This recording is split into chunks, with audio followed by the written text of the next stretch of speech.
Hey, good morning, everybody. It's Mike. Let's go ahead and get started this morning. Hopefully you're having some fun with me this week. We're exploring a question, a little tongue-in-cheek, but maybe not. How arrogant are we? How arrogant are you? Now look, I know almost all of you really well, and I know none of you want to be arrogant. None of you really think of yourselves as arrogant.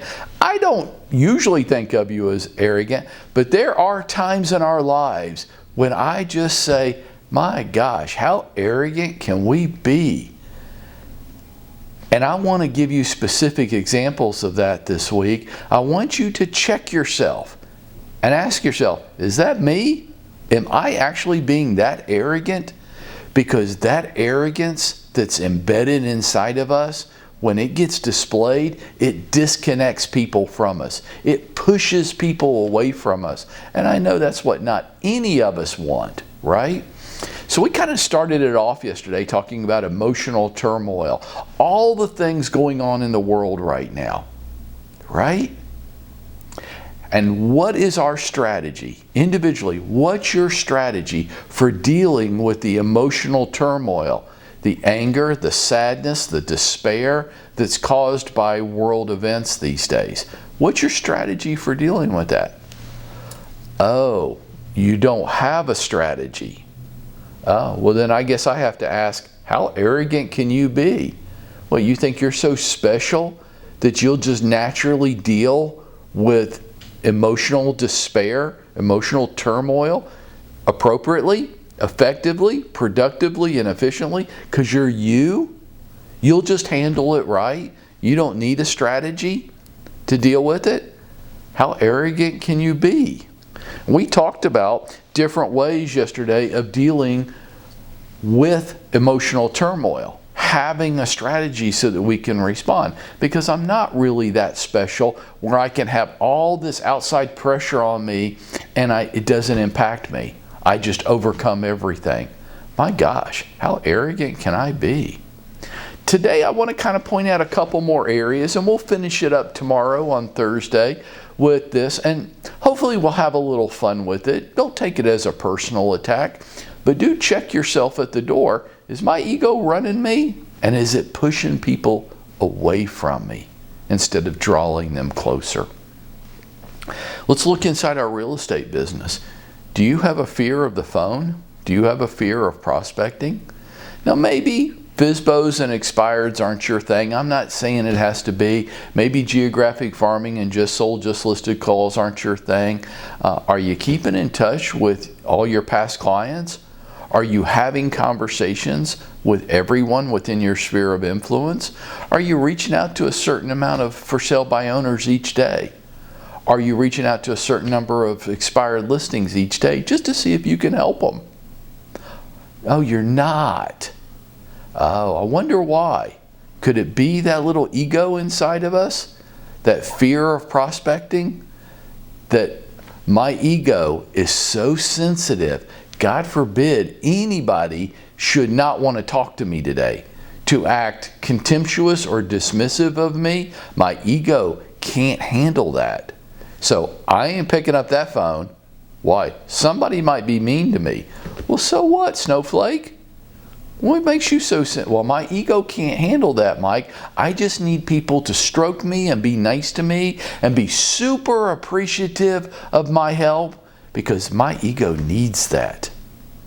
My gosh, how arrogant can we be? You want another example? Looking to others to change. Oh, this is a good one for today's world. Hey, all you people out there in the world, you need to get your shit together. You need to change. What about me? What about me? What steps am I making to change? What am I doing? Am I getting my house in order first before I start looking around at large groups of other people telling them to get their house in order? Oh, my ego. My gosh. Everybody, oh, I got my shit together. Everybody else needs to get, you need to stop hating people. Well, have I stopped hating people? You need to stop being unjust to people. Have I stopped being unjust to people? Hey, why don't I take a good, long, hard look at myself? Oh, I can't do that. My ego won't allow me to. How about this? Things I don't understand, because I'm me, so I understand everything that's good and right and just. Things I don't understand are evil. If you submit an offer on one of my listings and there's something in your offer that I haven't seen before, you're a bad agent. That's not right. Why? Because I've seen everything. Don't you know how long I've been in real estate? Don't you know? Do I have to tell you again how many homes I've sold? So because I've been in it so long and I've sold so many homes, if I don't understand it, it's evil. Wow, there's my little ego poking its head out, right? How about this one? I love this one. This is like my favorite one. The belief that I can get results without actually having put the work in. Do you know how insulting that is to people who have actually put the time and effort in, for someone else to think that they could get similar results without having to do that? What makes them believe that they can just hang out, have a real estate license, and still make good money and be productive? Oh, their ego makes them. They think they're special. They've been told, their mommies told them since they were a little kid, oh honey, you're so special. You should get into real estate because you're just so cute and charming. Everybody will love you and everybody will want to do business with you because you're just so special. They've actually come to believe that. Oh my gosh. Our egos. They're just running the show sometimes. The last one I'll touch base with you on today, conversational skills. I want you to ask somebody who's close enough to you to just put a mark down every time they hear you use the words I or me. You won't believe it. If we're not talking about us, we can't have a conversation. Everything.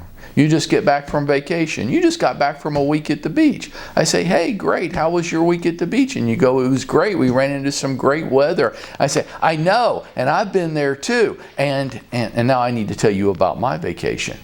What? Why? Because, okay, enough about you. Now let's talk about me. If we could somehow track, ask somebody who's really close to you to do it, you'll be shocked how much I and me enters into our conversations. I challenge you to have a conversation today with somebody and not use either of those words, I or me. I wonder if we can. Why would that be so hard? Oh my gosh, that little ego of mine, and he's just running the show every day, all day long. And does that make people feel closer to me or further away? And as a real estate professional, how am I going to do better? By drawing people closer to me or by pushing them away and making them feel more connected? I don't know. Is your ego running your show? This is Mike, and I'm encouraging you today to go out there and make it happen for yourself.